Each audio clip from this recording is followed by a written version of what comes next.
So, traditional mead. You're probably wondering how that came out. If you're not wondering how that came out and you have absolutely no idea what I'm talking about, if you really do wonder how it came out,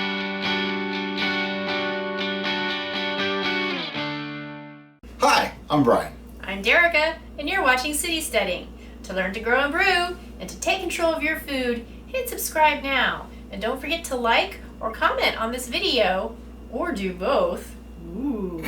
And YouTube will know if you hit that little bell icon to alert you when we have something new to share. It's true. So today what we have is our 4-week-old, it's a little over 4 weeks, like a day over 4 weeks old traditional mead.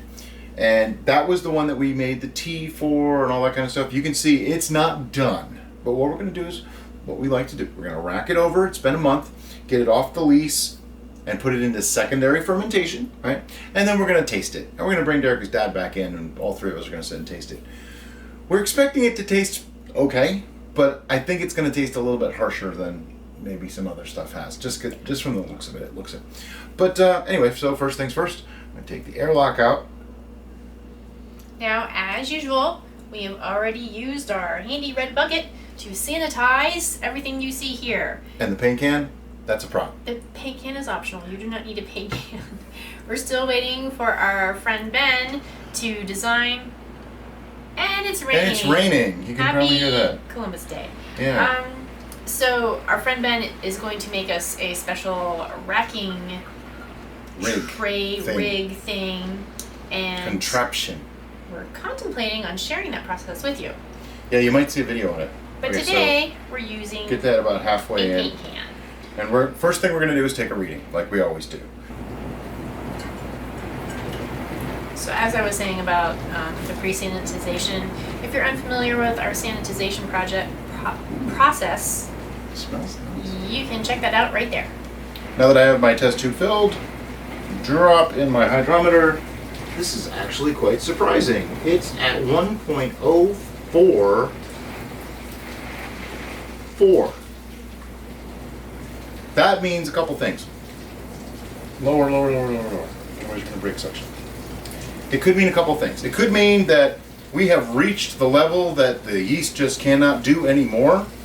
I actually can't think right now of what yeast I used to make this. But I think the idea was to leave some residual sweetness, if I'm not mistaken. So, we do have residual sweetness. This might actually taste good. Because this started out at 1.105, and it's dropped down to 1.044. In a few moments, you'll see it pop up on the screen what that calculates out to in alcohol percentage. And we'll be right back after Brian gets his glasses and we finish this off. And we're back. Now, this is the traditional mead, as we've been doing.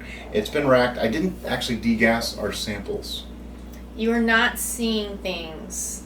There is a third person. Oh yeah, I forgot to mention that because I'm used to him being here now. Terry's back. He was in our last video, the tasting the hydromel 3 ways, and we brought him back for this one too, since he's here. I'm putting him to work. I'm still thirsty. Are you? Good. So let's start. Appearance.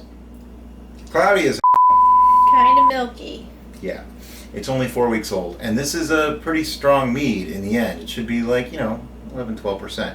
Right now, it's 8%. I actually figured that out. It dropped from 1.105 original gravity to 1.044. So I'm expecting it to go to about 1.020 and finish there. We may have actually, I can't see that we already overdid the yeast. It's only at 8%. It should have been like 12 to 14. So anyway, then on to smell.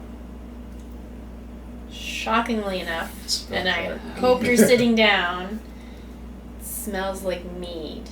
Oh, this smells incredibly good. Now remember, this is the one that has the tea in it, what I call the nutrient tea. Let's just call it a starter tea so that I don't ruffle feathers. And I just like making stuff up.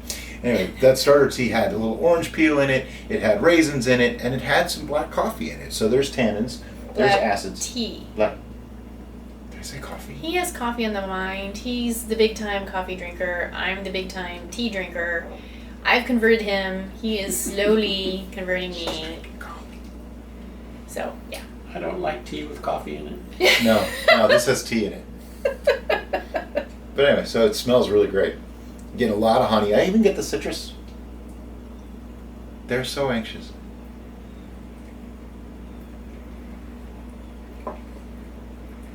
Oh, my tongue likes that. Yes. Oh, wow. Wow, that's really good. Compared to the hydromel, this makes me so happy. Yeah, the hydromels were fine. There's nothing wrong with them. They're just, hydromels can be a little bit boring because they tend to be very dry. There's not a lot to them. You have to back sweeten them to make them interesting. This actually has about the same alcohol as them, but because we started with much more honey and it hasn't finished yet, it's a living drink, by the way, right now, because it's alive. You are killing organisms by drinking. They're becoming one with me. Yeah.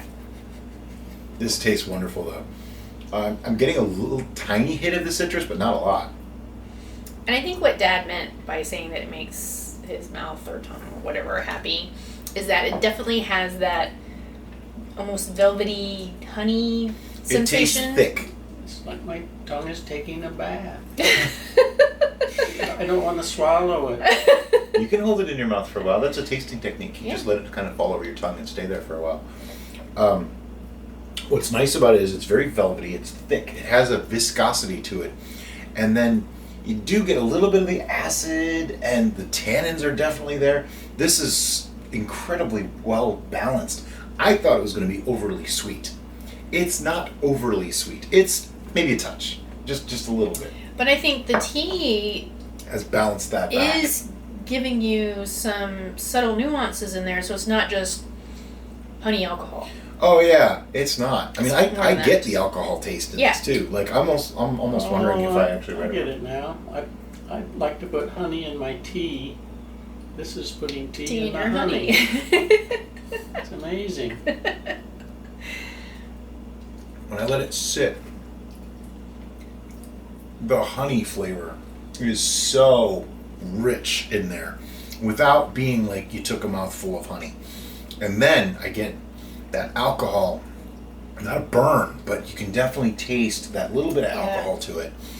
And I almost get a what I want to say is a spice, but I think it's actually the orange. I think it's the orange and the tea combined because you have that tannic orange sensation tea. from the It's tea. like almost an Earl Grey feeling.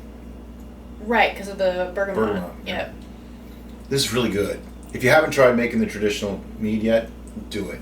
I had no doubt that it was going to be good. I'm surprised it didn't go lower. I think it will. I think in a couple months this will be lower and it'll be even better. And because this is still, for a mead, considered rather young. 4 weeks.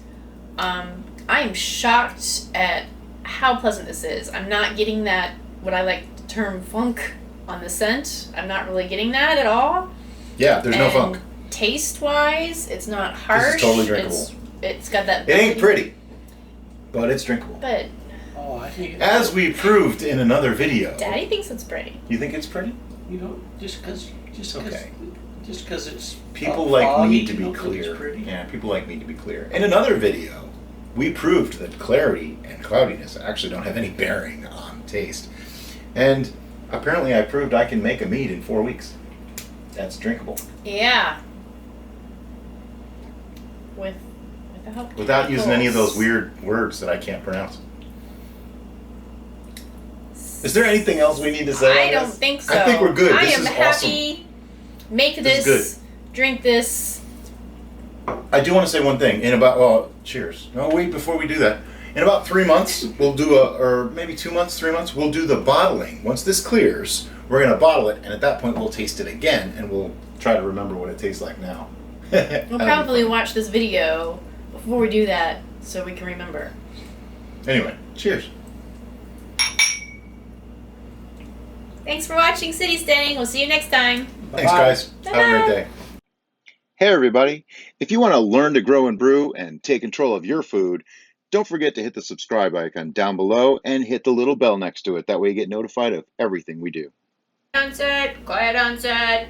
Quiet in the next room. So, traditional mead. You probably wonder how that came out. if you have, so traditional